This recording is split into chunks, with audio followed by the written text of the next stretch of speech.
Before starting the installation, make sure that all accessories are complete and that the lock's battery charge level is sufficient.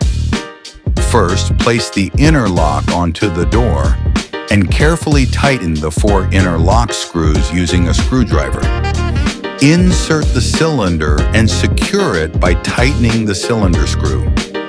Insert the square spindle into the inner lock.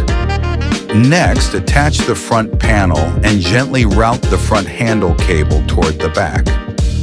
Then connect the front panel cable to the socket on the rear panel, paying attention to the correct orientation. Place the rear panel in position and secure it by tightening the 2 fixing screws. Install the battery and the battery cover. Finally, test the lock and unlock buttons to ensure that the installation has been completed correctly and smoothly.